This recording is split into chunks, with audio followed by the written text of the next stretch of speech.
So this is a little bit of background for the project, and we did quite a large study across 3 years, and there were different stages for this project where we interviewed, first of all, 60 British Muslims of Pakistani heritage, and this was across the UK, so Yorkshire, Tyne and Wear and Glasgow.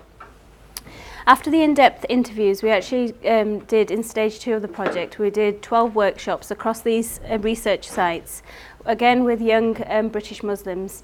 But what we found were that some of the workshops were actually really hard to facilitate because we're looking at a religious group but also a cultural group as well.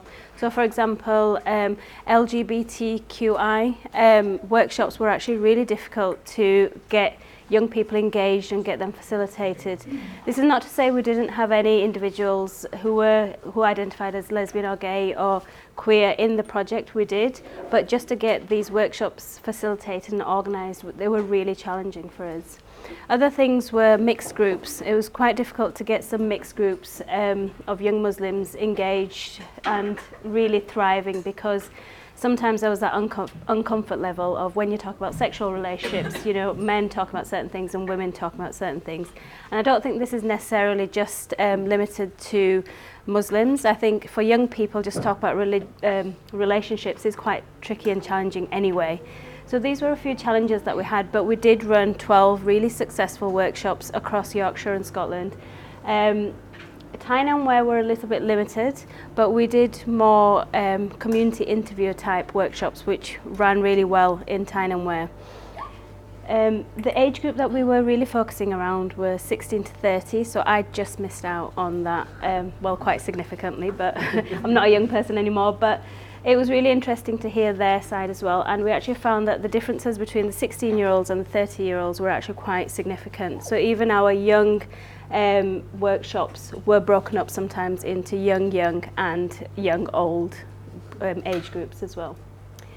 So like I said, we did in-depth interviews and 12 workshops, and the workshops that we looked at were fiction, blogging, playwriting, and then some short story writing as well. So they were varied depending on the facilitator who was running the workshops.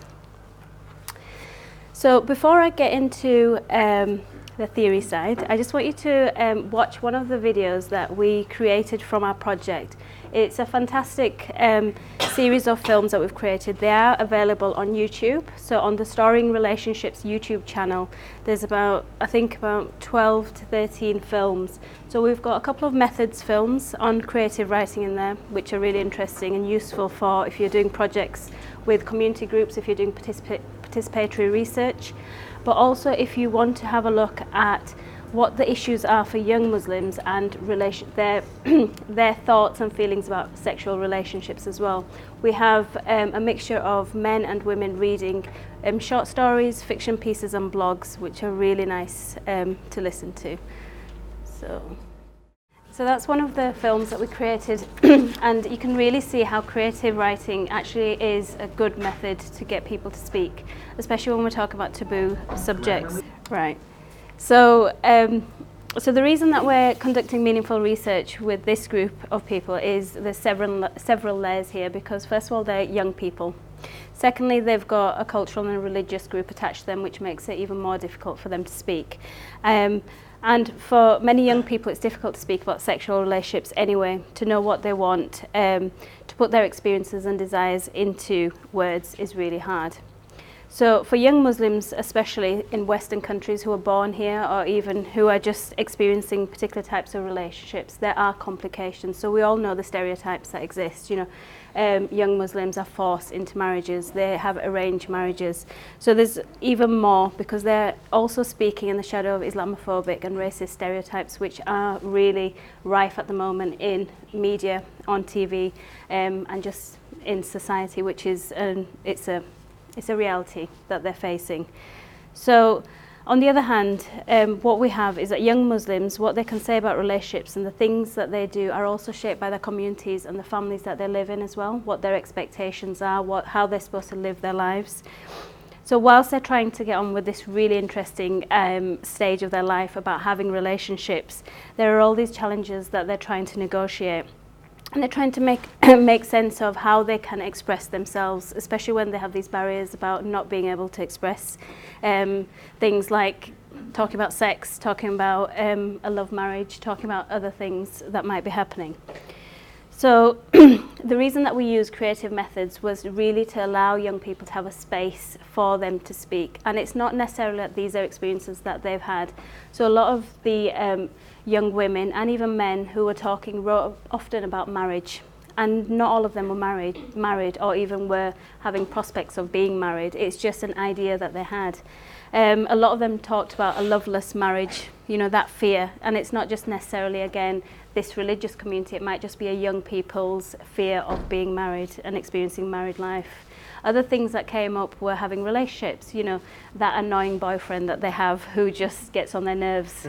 You know, so there were really interesting topics that came out. There were also the really out there topics that I will say here, and it might make people feel really uncomfortable, but things like anal sex. We have a video where somebody's written a blog on that.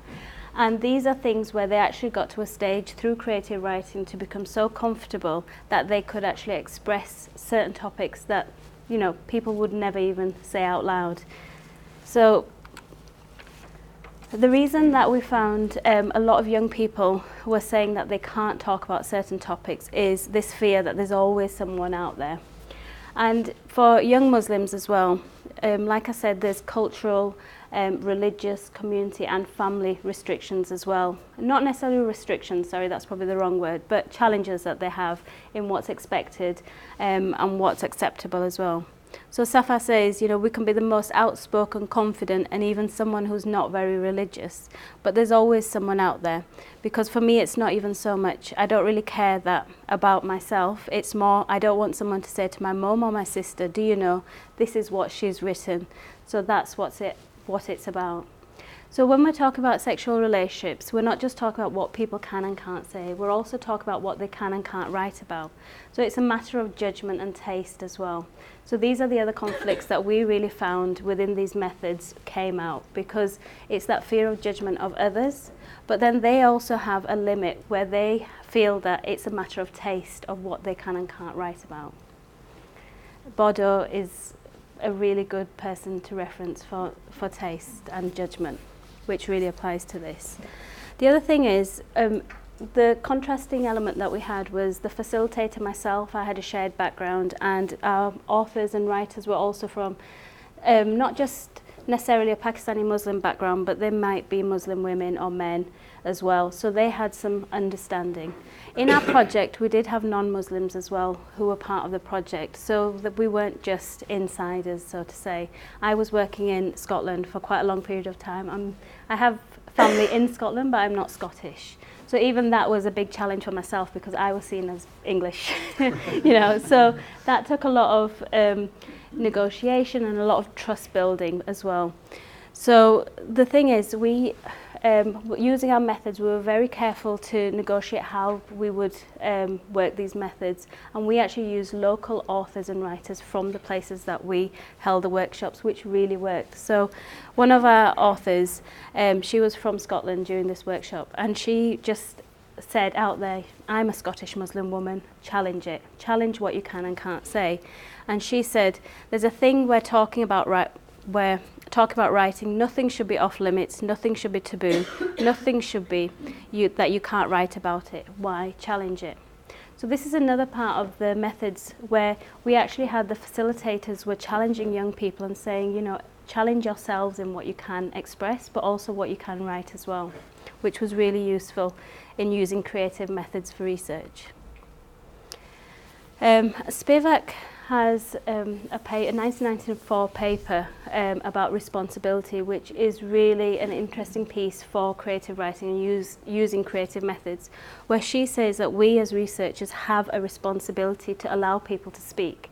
And this is the point of using innovative methods in research, is that we are giving individuals a space to speak and building safe spaces, which Beverly Skeggs says is important in feminist research. Now, even though we talk about feminist research, we did have men on the project as well. You know, so feminism isn't just about working with women, it's about creating safe spaces for everybody, you know, the intersections that everybody has. And this is our responsibility as researchers as well. The other thing is, when we're using creative methods such as writing, blogging, fiction, is that it's not real. So people can actually explore things that they wouldn't talk about necessarily in the open. You know, so the thing about fiction is that you're writing something that's fantasy or fiction, it's not real. But even within these spaces, Safa, the second quote, says, I do feel I need to edit myself. So we're not 100% there. You know, it's not that we can just put a pen to paper and write openly and freely. There's still that conscious thing of being judged and that fear. And she says, I don't want people to think that's happened to her, and that's why she's writing about it. So, you know, even though it's fiction, people will just assume that's your experience, you know, that they're married or they've got a boyfriend or they've had sex or anything like that. And then Khadija puts it out there, you know, for our group, is they'll see it's an Asian Muslim girl writing bad scenes. So this is what they're constantly aware of, you know, with the added intersections that they have. So just to wrap up the talk, the main thing why it's important to conduct meaningful research through creative writing and other innovative methods is creative writing allows taboo and sensitive issues to be explored. It allows researchers to create safe situations for young people to challenge these stereotypes. And this is what Beverly Skeggs talks about. As researchers, we have a responsibility ourselves to allow individuals to speak for themselves. And this is how stories can create spaces for young Muslims to speak.